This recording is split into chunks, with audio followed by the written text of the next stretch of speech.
ボネケ本舗。今日はレピブリックの飲みの市へやってきました。後から夫も合流する予定。実はこのレピブリックの駅の上の広場で飲みの市が開催されるのは今回が初めて。こんないい場所で今まで開催されなかったのがとっても不思議。一体どんな飲みの市なのかとっても楽しみです。すっかり出遅れてもう午後の2時半。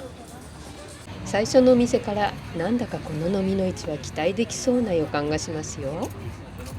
版画が目的の夫が来る前に私が見たいところをちゃんと見ておかなきゃいけませんね。おや、ここに版画が。でもこれは夫に任せましょう。私は他のものを見なくては。陶器のキャニスターがありますね。ちゃんと揃っていますよ。ちょっと面白いデザイン。大きなゴージャスな鏡がありました。でも木の枠の装飾がほとんどなくなっているひどい状態。これはアグレットシリーズでしょうか。私はこの柄を見るのは初めて。これはリュネビル・サルグミンヌじゃないんですね。そしてこのスタンドで見つけたのが私が探しているジアンのポントシューシリーズの総帥入れ。こんな遅い時間にこれが見つかるなんて嬉しい。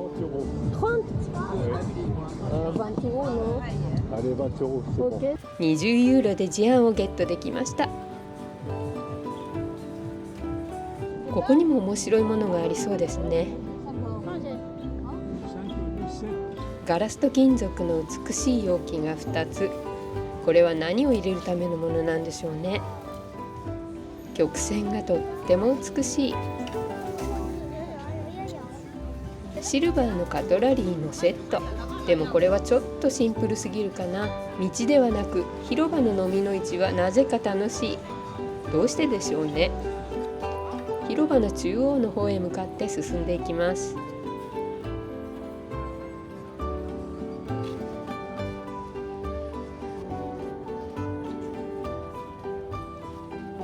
おや、こちらは裏側かな。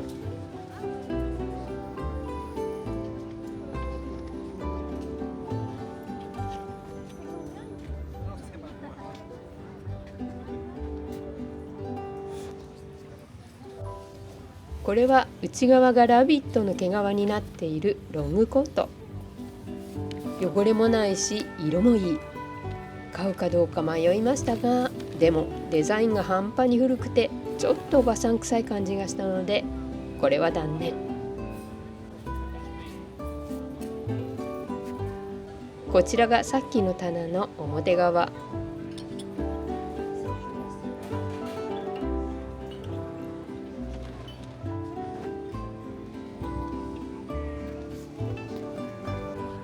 広場の中心にあるマリアンヌ像が見えますね。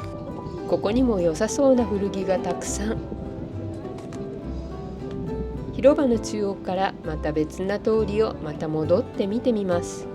きれいめな古着のスタンドとアンティークやヴィンテージ品を売るスタンドが良い感じの割合であるのでとても楽しめます。自撮りしながら試着中。ここで見つけたのはラビットのジャケット。これがたった10ユーロ。たった10ユーロなのに悩む。そして結果やいかに。そして次に発見したここ。素敵なお皿がずらりと並んだスタンド。私はこのシリーズのピッチャーをディエップで買いました。やっぱり美しい。他のもどれもみんな私好み。これは私は初めて見た柄。なんて美しい。どうやらこれはイギリス製。これは一度イギリスの飲みの市にも行かなければなりませんね。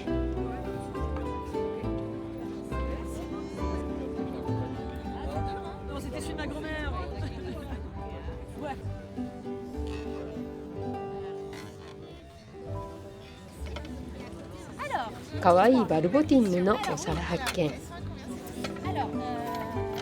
これはアーティチョークかな。次のお皿はバルボティンヌ。今度欲しいと思っているお皿なんです。できれば何枚かまとめて買いたいなと思っています。でも残りは全部深皿でした。残念。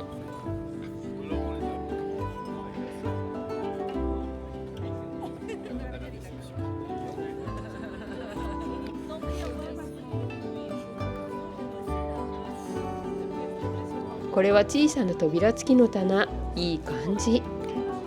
ちょうど欲しいものをゲットしたところで、すでに版画を2枚手にした夫と合流。夫の買ったものを両手にメトロの入り口前で記念撮影。ここから一緒に見て回るけど、夫の興味はやっぱり版画。私はその合間にしっかり他のもののチェックは怠りませんよ。これは確か昔の薬局で使われていた薬品用のキャニスター。この太陽のような小さな鏡、いいなぁと思ったけど60ユーロ。私にはちょっと高すぎでした。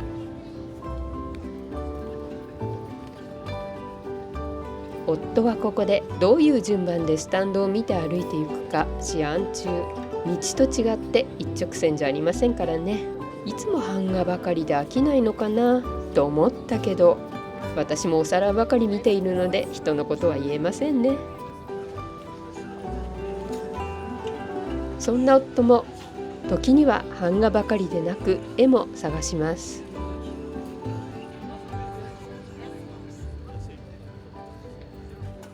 大きなドナルドダック。ザクロが取っ手になったカラフルなスーピエール。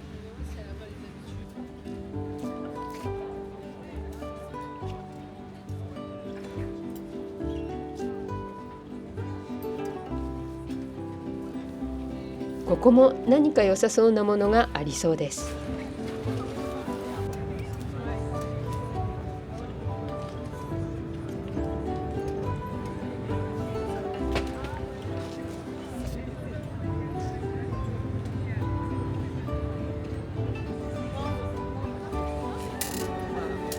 どれもとっても素敵だったけど、残念ながら特に私が欲しいものは見つかりませんでした。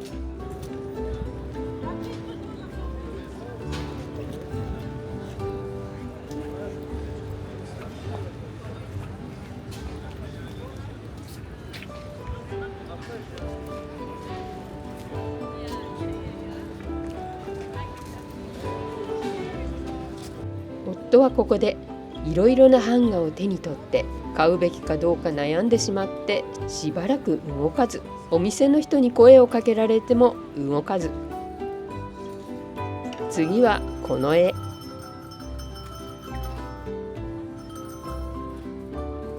一方私はこんな昔の絵本を見ています。かわいいですよね。版画、版画、版画と昔の新聞。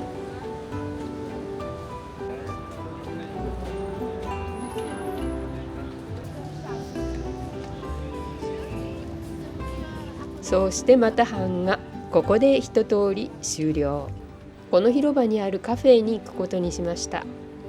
ボネケ本舗。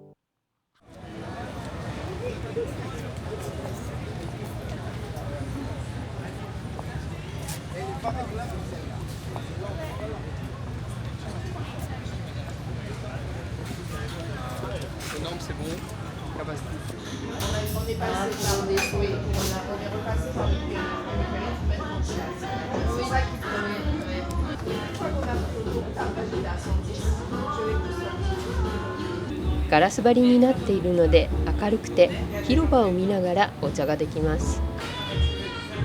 Tu veux un verre de vin? Oui. Tu veux quoi comme vin? Blanc? Rosé?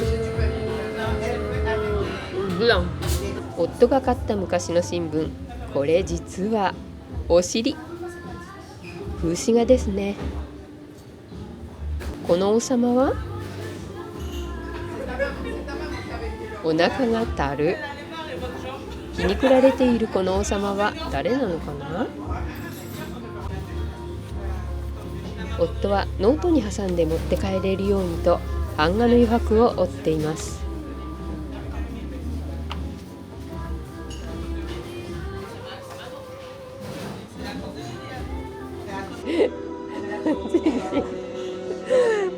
変様ですよ。今日の飲みの市はここ初めて私は来ました。レパブリックの駅を上がったところの広場、そこで開催されている飲みの市で、多分初めてじゃないかなと思います。この広場で開催されてるっていうのはとっても見やすくて楽しかったです。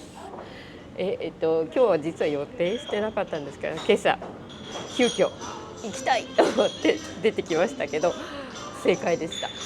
楽しかったです。ダイエット中の夫は水で、私はワインで。あそこに見えるスタンドが私が一番最初に見たお店。このカフェの席から広場を横切る子どもたちの行列がすぐ前に見えました。ずっと座っていたいカフェでした。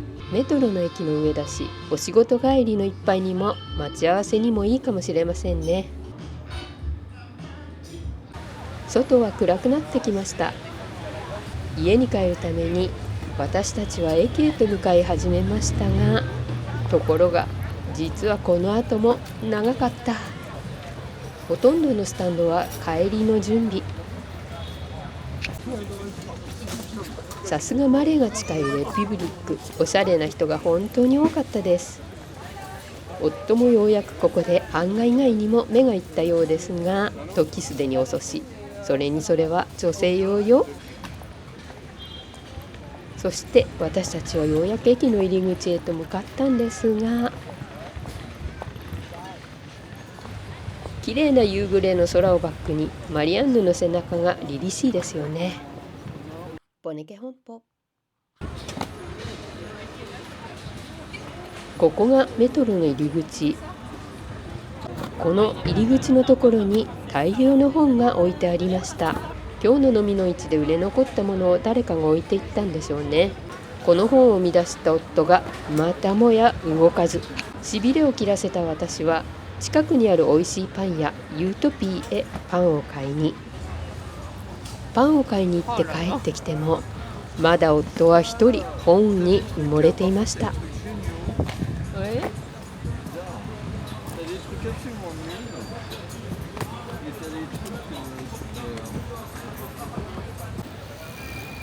もうすっかり日は落ちてすでに夜。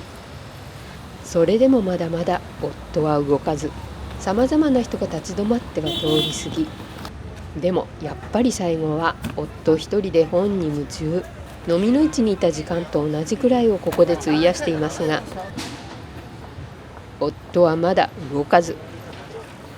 ようやく駅のホームへ。長かった。これで食事をおごってくれたりすればいいんですけどね。もちろんまっすぐ家へと帰りました。ボネケ本舗。その数日後、夫には付き合ってもらえなかった私が来たかったカフェへ英子さんと一緒にやってきました。インスタに載っていたここのお料理のお皿がとても可愛かったから。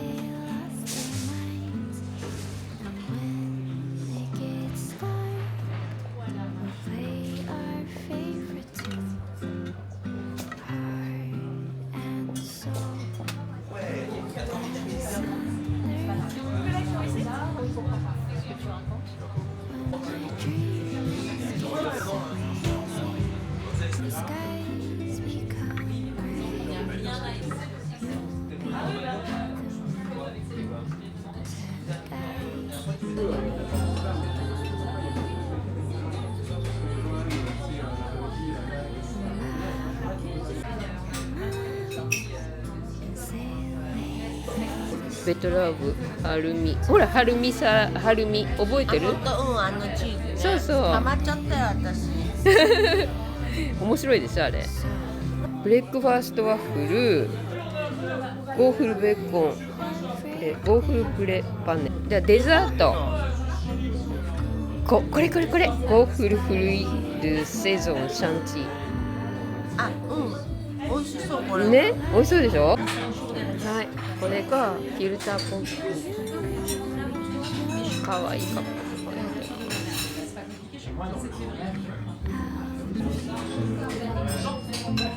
かわいい。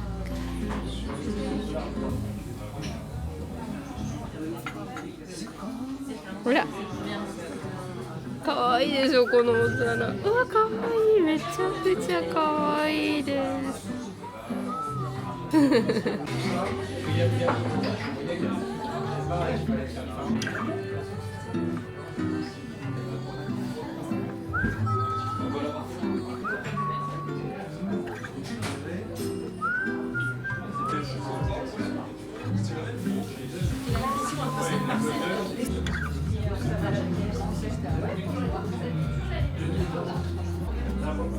おいしそう。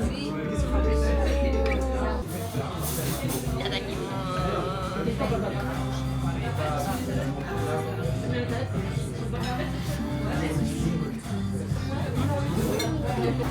手作り感満載のワッフル好き。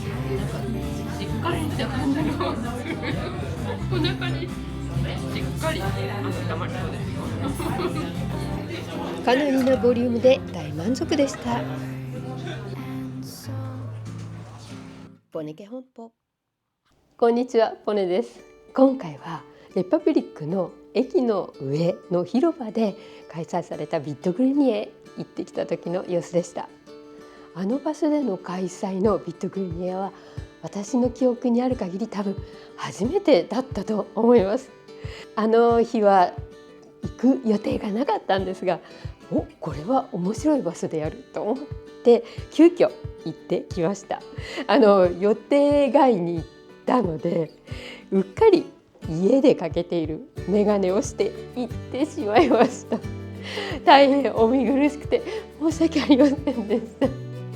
ですが行ってみて大正解でした。道にお店が並ぶいつものタイプの飲みの市とは違って広場で開催されているので自由に見て歩くことができます。車が通る通りもありませんのでお祭り気分でゆっくりいろんなところへ好きなように見て歩くことができました。そしてアンテージやヴィンテージのものとお洋服古着なんですがその割合がとってもいい感じで混ざり合っていてどちらも楽しめました。どこ行ってもセンスのいいものが必ず見つかる十州のような雰囲気がありました。あそここれからもぜひ定期的に開催していただきたいなと思います。そしてレパブリックがマレ地区の近くということもあるのかとってもおしゃれな人が多かったと思います。ということで今私が着ていますこのラビットのジャケットもそちらで買ってきたものです。そして私が撮った動画なんですが一部私の夫と歩いた部分で撮れなかったところがありました。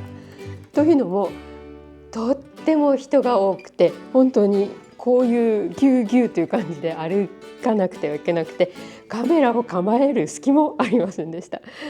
次回もし開催されることがあればもう少し早い時間に行って空いている時にその部分を撮れたらいいなと思っています。着いてすぐ2軒目の店で見つけたのがこのジアンのポントシューシリーズのソース入れです。これがジアンのポントシューのソース入れです。少しずつなんですがこのシリーズも揃ってきそうです。この米粒のレリーフがとっても美しいです。美しくて実用的なこのジアンのポントシュー、これからクリスマスシーズンにも活躍してくれそうです。裏はこんな風になってます。そして2個目に見つけたソース入れがこちらです。これはサンタマンのレジャンスです。発音が間違えていたらごめんなさい。私はこのシリーズのピッチャーを今年の夏ディエップで見つけています。それがこちらです。ソース入れとピッチャー揃いました。そしてこれがたった10ユーロで買ってきたラビットのジャケットです。どうでしょうね。似合ってますか？これからの季節に大活躍してくれそうです。ラビットなのでカジュアルなジーンズにも似合うかなと思って買ってきました。途中で夫と合流しましたが、それからは夫の大好きな版画を探すことになりました。でもその合間合間に私は近くのスタンドを見に行って何かないかなともちろん探していました。で、ここに今回夫が買ったものも一緒に並べてあります。このフレームに入った2つの版画、この2つでなんと10ユーロでした。かなりなお買い得な版画でした。カフェの後に帰ろうと思った時に見つけたあの本の山、あそこで夫は本を探し出して動かなくなってしまいました。ですのでその間に私はパン屋さんへ行ったり他を見に行ったりしていて、あそこにいた時間がほぼもう飲みの市を見ていた時間と同じぐらいかかりました。ですので、夫にとってはとっても楽しい飲みの市だったと思います。レパブリックの駅上の飲みの市おすすめです。ぜひ皆さんも次回開催されることがあればいらしてみてください。ボネケ本舗。Donc ça c'est une gravure de Beauvarlais d'après Boucher. Boucher c'était le peintre favori de Marie-Antoinette. Donc j'aime pas spécialement Boucher, mais là on a eu les deux pour pas très cher, elles sont coloriées, donc c'est intéressant. Voilà, donc ça parle de la chasse et ça m'intéresse. Du 18e siècle probablement, fin 17e, 18e. Ça, ce sont des caricatures d'un journal français, je ne sais pas lequel, sur l'Angleterre, probablement pendant ce qu'on appelle la guerre des beurs. La guerre des beurs, c'est en Afrique du Sud. Ça, c'est le roi d'Angleterre, Édouard VII. C'est une caricature du roi d'Angleterre, Édouard VII, par un journal probablement anarchiste. Je ne sais pas lequel, donc il est représenté comme quelqu'un qui boit beaucoup de vin, qui est paresseux et qui entraîne son peuple à la guerre. Ça, ce sont des gravures de... Alors celle-là, c'est Rembrandt, mais ce sont des reproductions, c'est pas des gravures originales. Mais voilà, c'est pas de vieilles gravures anciennes, ça coûterait beaucoup plus cher, mais c'est intéressant. また次の動画も楽しみになさってくださいね。